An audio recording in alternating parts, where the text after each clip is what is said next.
Hi everyone, my name is Nur Aishahada binti Ismail. Today I would like to talk and present about my assignment 1, Project Heroes, stands for Good Under Subject Thinking Skill, MPU 3233. For this assignment, I choose SDG 2. The topic is Zero Hunger.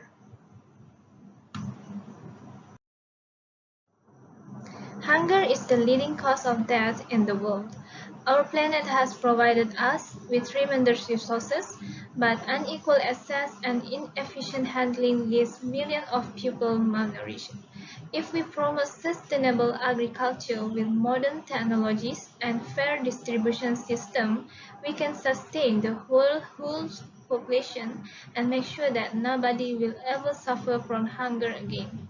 Everyone can help to make sure that we meet the global goal too. Objective for 2030. First, by 2030, end hunger and ensure access by all people, in particular the poor and people in vulnerable situations, including infants, to safe, nutritious, and sufficient food all year round. Number two, malnutrition is both a driver and an outcome of poverty and inequality. Undernutrition can also lead to hidden hunger, wasting and stunting, which causes irreversible damage to both individuals and society. Obesity in childhood is a growing problem in all regions. Ensuring universal access to nutritious food in the 1,000-day windows of opportunity between the start of pregnancy and the child's second birthday is essential to tackling stunting. It should be supported by a multi-sectoral approach which includes nutrition-sensitive healthcare, water, sanitation, education, agriculture, social protection, and specific nutrition intervention, coupled with initiatives that enable empowerment of women. Number three, sustainable food system deliver food security and nutrition for all in such a way that the economic, social, and environmental basis to generate food security and nutrition for future generations are not compromised. The effect of climate change will require sustainable and climate-compatible agricultural practices, including through diversifying production. Number four, ending rural poverty will require a determined effort to increase the income of the small-scale producers. Small-scale producers also hold the key to sustainably feeding a growing global population. This will involve improving people's well-being through sustainable livelihoods, increasing smallholders' income and productivity, and decent rural employment.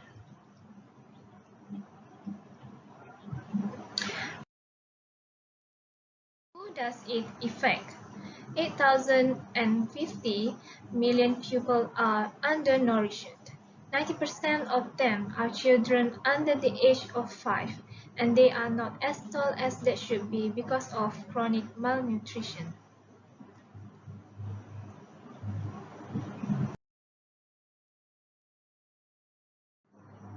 The factor that causes, firstly, lack of sustainable agriculture. Most people in developing countries not have any knowledge about any of these practices. This is because they are not told about them by others in the community or by organizations that specifically promote them. The country, government, and outside organizations have to invest in these communities to begin the transformation. Without outside help, it is even harder to create any profit from farming when families are unable to feed themselves to begin with. Shortage of aid. Shortage of aid causes some communities in the interior to experience extreme hunger that causes an impact on the family itself, such as lack of nutrients and even death. Food waste. For millions of people in developing countries, the food waste happens at harvest time.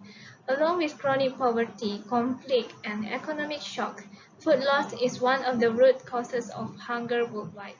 Food loss also represents a waste of the very resources used to produce food, such as land, water, and energy. And lastly, vulnerability to natural disaster and war. Natural disasters and wars cause people in a place to be vulnerable and difficult to get food. This has led to an increase in the population living in hunger and dying in silence. There are cases where natural disasters occur in places where conflict has already disrupted the lives of people. For example, the Philippines, Iraq, Somalia, Kenya, Colombia, and Haiti.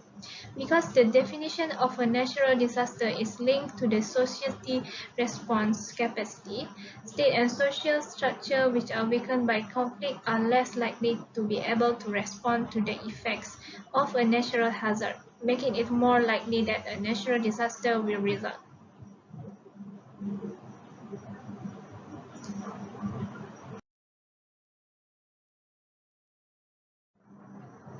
Okay, is there a solution? How to end this zero hunger? Firstly, investment in agriculture. Increasing agricultural productivity in poor countries is critical to reducing hunger. It increases food supply, which lower food prices. For poor people benefit the most because they spend a much greater share of their income on food.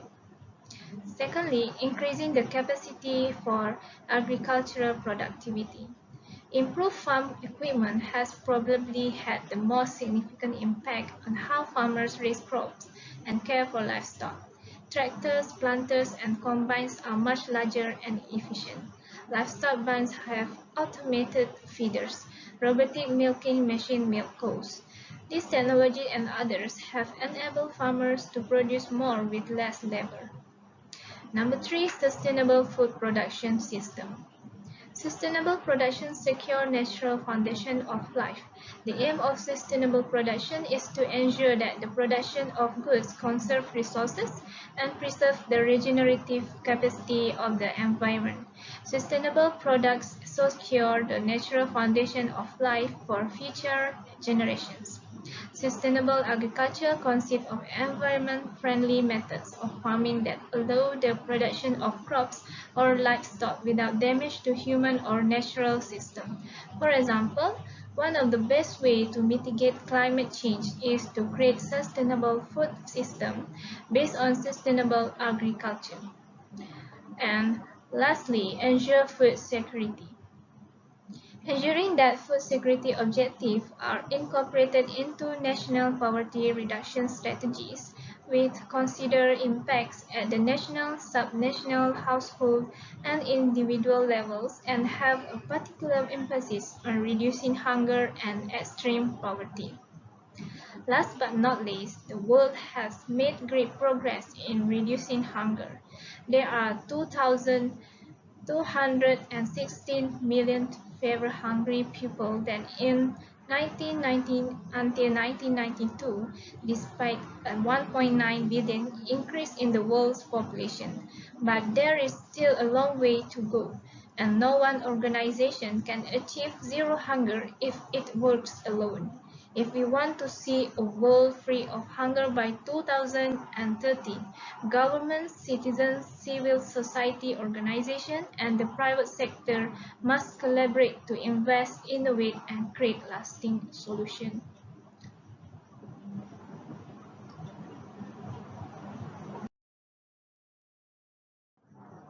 And this is my summary I create with a mind map to make it easy for my points.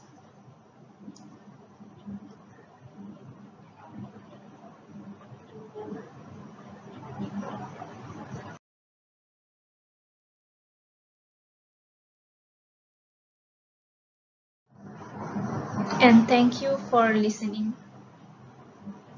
That's all from me. Thank you.